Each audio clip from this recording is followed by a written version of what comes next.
여러분 안녕하십니까? 여러분 우리 맨큐의 경제학 챕터 29장 통화제도 두 번째 2절에 나와 있는 미국 연방준비 제도에 대해서 살펴보도록 하겠습니다. 우선 708페이지 가보시면은요, 첫 번째 줄에 어떤 나라 경제든 법화 제도를 운영하려면 그 제도를 통제하고 책임지는 기관이 있어야 되는데, 미국의 경우가 연방준비 제도 이렇게 얘기합니다. 페더럴 리저브 해서 페드라고 줄여서 표현을 해요. 우리나라 이제 한국은행의 금통위 이런 기관이 되겠죠. 자, 미국 달러 지폐는 연방은행권이라고 쓰여 있고, 연방준비제도는 어떤 역할을 합니까? 라고 하면 페드는 거기 보시면 은행 제도를 감독합니다. 은행의 제도를 감독하고요. 자, 그리고 감독하는 기관이죠. 통화량을 통제합니다. 그래서 통화량을 늘렸다 줄였다 해가지고 이게 이제 경제를 우리가 활성화시키기도 하고, 이렇게 지나치게 과열되면 이렇게 안정화시키기도 한다라고 보시면 되겠습니다. 통화량을 통제한다. 이러한 기능을 담당합니다. 중앙은행이다 라고 생각하시면 되겠습니다. 영국에는 영란은행이 있고, 일본은행, 유럽 중앙은행 이렇게 있습니다. 자, 구조는 어떻게 되어 있는가 한번 체크해 보시면, 자, 미국의 연방준비제도가 언제 시작됐냐면 1907년, 역사가 이렇게 올라갑니다. 은행 파산을 겪은 다음에 의회가 주도가 된 거야. 의회가 은행제도의 건전성을 이렇게 감독을 하는 거죠. 은행들이 파산하게 되니까, 이게 뒤에 보겠지만 은행들이 가능한 한 대출을 많이 해줘야지, 예금 들어온 걸 가지고 대출 많이 해줘야지 예대 금리 차이를 이용해 가지고 돈을 벌거든. 그러니까 너무 많이 대출해주다가 내 돈 주세요 했더니 예금자들이 돈 달라고 했는데 그걸 주지 못하는 거야. 그래서 이제 은행이 파산될 가능성이 있는 거죠. 그래서 거기 보시면 은행 제도의 건전성을 확보하기 위해서 중앙은행이 필요하다 해서 1913년에 창립하게 됩니다. 13년에 만들게 됐다. 창립. 이렇게요. 자, 주체가 의회가 했다라는 거 보시면 되겠고, 자, 오늘날 연방준비제도는 지금 구조잖아. 어떤 구조로 이루어져 있습니까? 라고 하면은요, 자, 거기 보시면 이 구조가, 우선 첫 번째, 연방준비제도 이사회가 운영을 하게 되는데요. 연방준비제도 이사회, 연방준비제도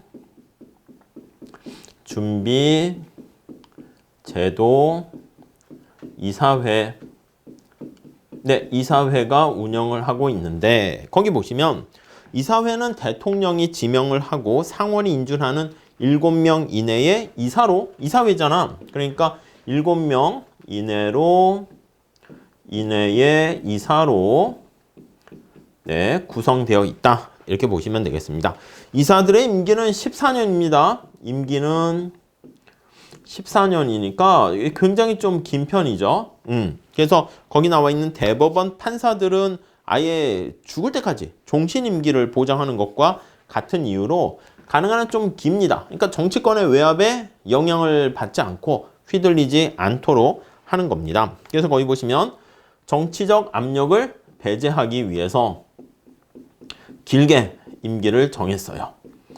정치적 압력을 배제하기 위해 배제를 고려한 거다라고 보시면 되겠습니다. 자, 이사 중에서 가장 중요한 인물은 당연히 의장이겠죠. 그래서 의장이 요거를 이제 운영을 하게 될 겁니다. 의장은 연방준비제도 직원들을 관장하고 이사회를 주재하고, 그리고 다음 페이지 가보시면 정기적으로 의회의 소위원회에 참석해서 정책에 대해서 증언을 하게 됩니다. 자, 의장은 누가 임명하냐면 대통령이 임명합니다. 대통령이 임명을 하고, 자, 그 다음에 임기는 4년의 임기를 가지고 있습니다. 4년의 임기를 가지고 있어요. 그래서 이 이사 중에서 의장을 이렇게 뭐 나눠서 이렇게 하는 것이고, 현재 연방준비제도 이사회의 의장은 2017년 트럼프 대통령이 임명한 제롬 파월 의장인데 연임됐어요. 그래서 현재까지도 또 한 번, 4년이니까 이제 8년까지 할 수 있겠죠. 연방준비제도는 어디에 있습니까? 라고 하면 위치는 자, 워싱턴 DC에 본부를 두고 있고요. 워싱턴 DC에 본부를 두고 있고, 미국은 땅덩어리가 되게 크잖아요. 그렇기 때문에 거기 12개 지역 연방준비은행으로 이렇게 해서 각각의 주요 도시에 또 배치를 하고 있습니다. 그렇죠? 12개 지역에 연방준비은행으로 구성되어 있습니다. 지역 연방은행의 총재는 지역의 은행과 또 민간업계 인사들로 구성된 이사회가 선임을 하게 됩니다. 자, 이러한 연방준비제도는 어떤 역할을 하는가? 그걸 볼게요. 하는 역할.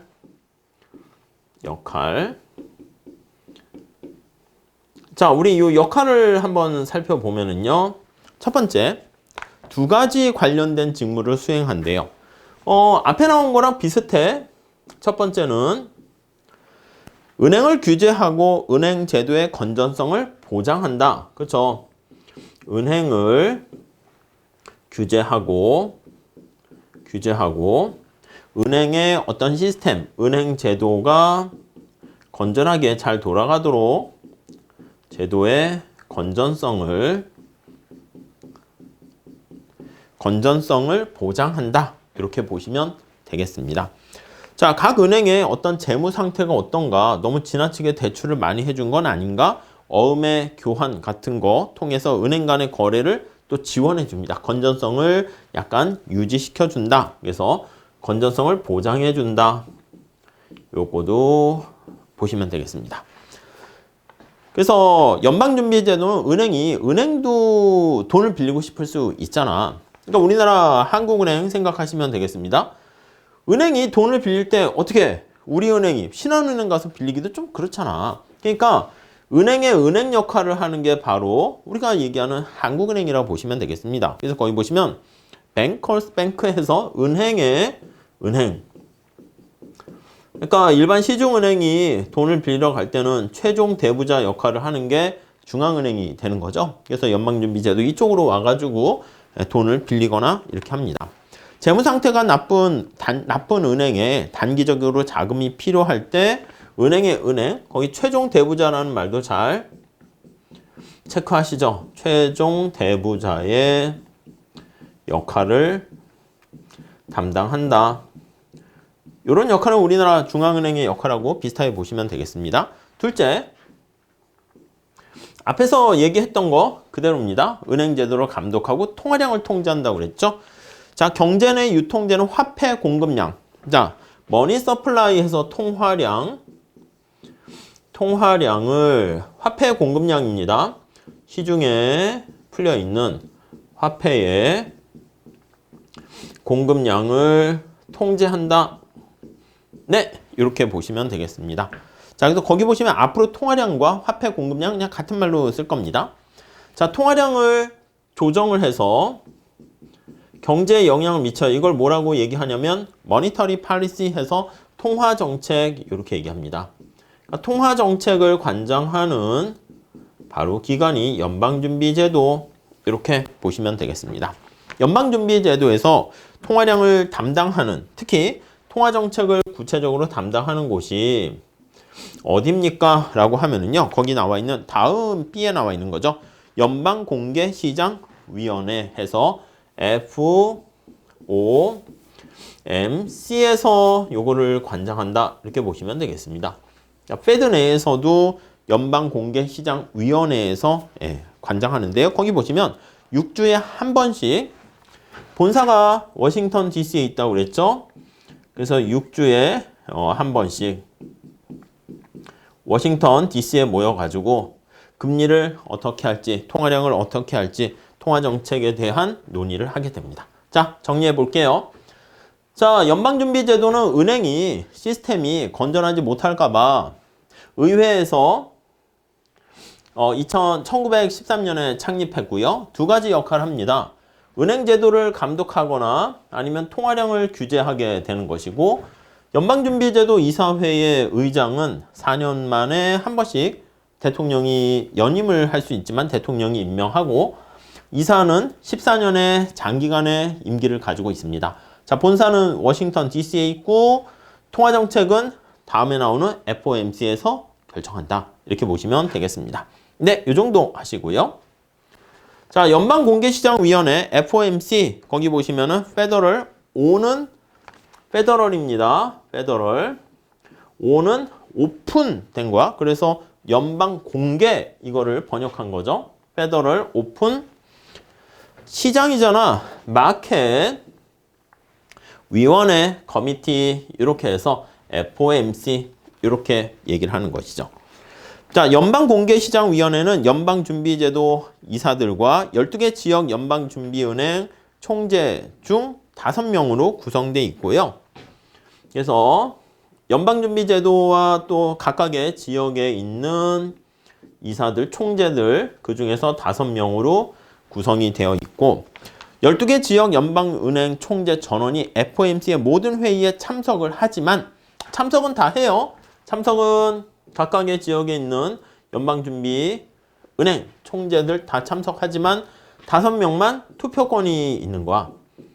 서로 이제 영향을 미치거나 이 사람들이 뭐 매파냐, 비둘기 파냐, 뭐 신문에서 가끔 나오는데 강성하냐, 아니면 그렇지 않느냐, 뭐 그렇게 해서 통화정책을 그 어떤 기조를 결정하겠죠.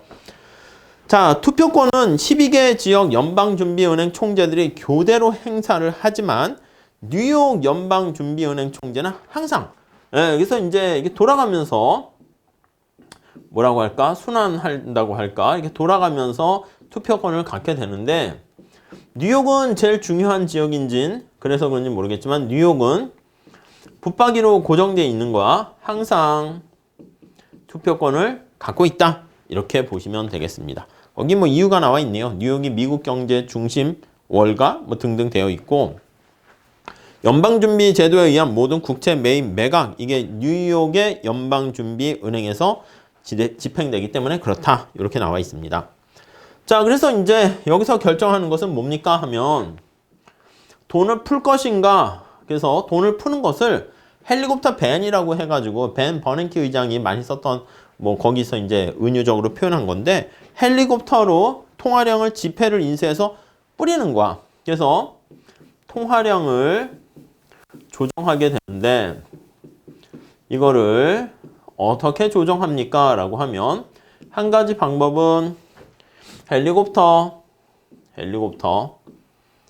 이거는 이제 헬리콥터로 해서 돈을 뿌리는 거니까 지폐를 우리가 이렇게 살포하는 것이죠. 자, 전국 상공을 날아다니면서 뿌리기도 하고, 거대한 진공청소기의 역할을 하기도 합니다. 진공청소기라는 것은 다 이렇게 쫙 빨아들이는 거 아니겠습니까? 그래서 거기 나와 있는 것처럼 사람들의 지갑에 있는 현금 같은 거를 쫙 지폐를 빨아들이는. 그래서 헬리콥터면 통화량을 늘리는 것이고, 그리고 진공청소기면 통화량을 줄이는 것이다. 이렇게 정리를 하시면 되겠습니다. 오케이? 자, 다음 페이지 가볼게요. 710페이지 가보시면, 자, 이렇게 통화량을 조정하는 대표적인 정책 뒤에 다시 설명을 드리긴 하겠지만, 자, 공개시장 조작 정책이라는 표현을 씁니다. 그래서 본드를 사고 파는 거야. 공개시장. 같은 얘기네. 오픈 마켓입니다. 조작합니다. 조작하는 정책을 사용합니다. 자, 거기 네 번째 줄 볼까요? 연방준비제도가 미국 정부 채권을 사고 파는 행위. 그래서 본드를, 국채를 사고 파는 행위야. 만약에 매입을 한다라고 하면 어떻게 되냐면 이렇게 밖에 나가 있는 국채를 사들이는 거야. 그러면 국채를, 본드를 사들이면서 뭔가 줘야 되잖아. 돈을 줘야 되는 거지. 달러를 공급하는 거야. 그래서 국채를 매입하게 되면 이거는 통화량을 증가시킨다. 이렇게 보시면 되겠고요. 만약에 국채를 매입하지 않고 매각한다는 표현을 씁니다. 본드를 팔어. 야, 이거 국채 가지가. 이렇게요. 매각하게 되면 통화량이 감소하게 된다라고 보시면 되겠습니다. 자, 그래서 이렇게 국공채를 우리가 매입, 매각 통해 가지고 통화량을 조정하게 됩니다. 그리고 이제 다음 단락 보시면 중앙은행이 통화량을 조정하는 역할도 하지만 거기 보시면 제 1장에서 소개한 경자기 10대 원리 중에서 통화량을 지나치게 많이 풀어버리게 되면 인플레, 물가가 상승합니다. 그렇기 때문에 통화량의 조정이 어디에 영향을 미칩니까 하면 이게 경제에서 물가 상승이라는 인플레이션에 영향을 미치게 됩니다. 그래서 이 인플레이션을 컨트롤하게 되는, 그래서 특히 단기적으로는 통화량을 풀게 되면 경제가 잠깐 부양될 수는 있어. 근데 장기에는 어떤 실물 부분에 영향을 미치지 못하고 물가만 상승시키는 그런 충격을 가져오게 됩니다. 자, 그래서 마지막 제출에 연방준비제도 이사회 의장, 그런 사람들은 미국에서 대통령 다음으로 가장 강력한, 대통령 쪽에서 해당하는 게 여러 가지 재정정책에 가까우면 이쪽이 통화정책, 금융정책에 가까운 정책을 실시한다. 이렇게 보시면 되겠습니다. 자, 문제 좀 풀어봅시다. 다음 중 연방준비제도에 대한 설명으로 옳지 않은 것은 미국 의회에 의해서 성립되었다. 이렇게 해야죠. 은행 제도를 규제하고 대출을 제공하기도 합니다. 은행의 은행이라고 그랬습니다. 최종 대부자 역할을 하는 것이죠. 은행의 은행 역할을 하고, 자, 국공채를 사고 팔아서 공개시장 조작 정책을 수행해서 통화량을 조정한다. 뭐 그런 역할 보시면 되겠죠. 다음 볼까요? 자, 중앙은행이 통화 공급을 늘리고 싶으면 어떻게 해야 됩니까?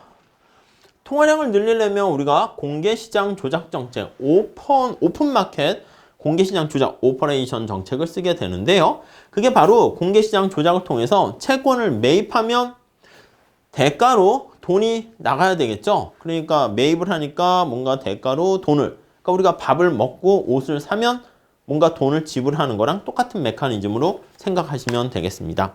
자, 여기서 C번에 나와 있는 공개시장 조작 정책을 통해서 채권을 매입하면 통화량이 증가하고 매각하면 통화량이 감소한다. 이렇게 보시면 되겠습니다. 자, 이렇게 해서 미국에 대한 연방준비제도 관련한 어떤 구성과 역할에 대해서 봤는데 우리나라 한국은행도 비슷한 역할을 합니다. 뭐 쉽게 인터넷 검색하면 한국은행 홈페이지에 가도 볼 수 있으니까 한번 그거는 여러분들이 한번 체크해 보시면 좋겠습니다. 자, 이렇게 하시고 다음 시간에 은행과 화폐 공급에 대해서 같이 공부하도록 할게요. 감사합니다.